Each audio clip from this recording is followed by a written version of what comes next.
படிக்காம இருக்க மாட்டாங்க, படிப்பாங்க, but take some time. Yes, கொஞ்சம் டைம் எடுக்கும். அந்த டைம் நீங்க கொஞ்சம் பேஷன்ஸா கொடுக்கணும். ஓகேங்களா? ஃபுல்லா இன்னைக்கு போய் நாளைக்கு டாக்டர் ஆகணும் அப்படின்னு சொல்றது பாசிபிளே கிடையாது. பட் பேரண்ட்ஸ் வந்து சொல்ல மாட்டாங்க, அந்த மென்டாலிட்டியே இருக்கும். அந்த ஈகர்னஸ் தான், அது பேரண்டிங்ல ரொம்ப காமன். அது ஈகர்னஸ், என் குழந்தைய ஸ்கூல் அனுப்பிச்சுட்டு எனக்கு வேணும் அப்படின்னு எக்ஸ்பெக்ட் பண்றது ரொம்ப நார்மல். பட் அதுக்கேற்ற டைம் நீங்க கொடுக்கணும். நீங்க எக்ஸ்பெக்ட் பண்றது தப்பு இல்லை, அந்த டைம் கொடுத்து நீங்க எக்ஸ்பெக்ட் பண்ணணும். ஓகேங்களா? அண்ட் ஒரு சம்டைம்ஸ் எதனா கொஸ்டின் கேட்கும் போது குழந்தைங்க பிளாங்க் ஆயிட்டாங்கன்னா அப்செட் ஆகாதீங்க. எல்லாமே தெரியும். ஒரு கொஸ்டின் வந்துச்சுன்னா என்னன்னா எல்லாமே மறந்து போயிடும். நானும் அந்த கேஸ் தான். எல்லாமே எனக்கு தெரியும். யாராவது எனக்கு கொஸ்டின் கேட்டாங்கன்னா என்ன கேட்டாங்க அப்படின்ற மாதிரி நான் யோசிப்பேன். ஸோ அதனால எனக்கே அப்படின்னா பசங்களுக்கும் அந்த மாதிரி தான் இருக்கும். ஸோ அந்த மாதிரி அப்செட் ஆகாது.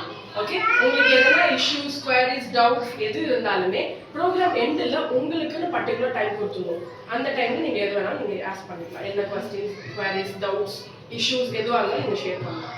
ஓகே, எல்லா ப்ரோக்ராம்ஸ் இது ஃபாலோ பண்ணுவீங்க, ரூல்ஸ் எல்லாமே பண்ணுவீங்க. எஸ், மேனேஜ்மெண்ட் சைடில் நாங்கள் மேனேஜ்மெண்ட் எல்லாமே ஃபாலோ பண்ணுவோம். Shall we start? Yes, super.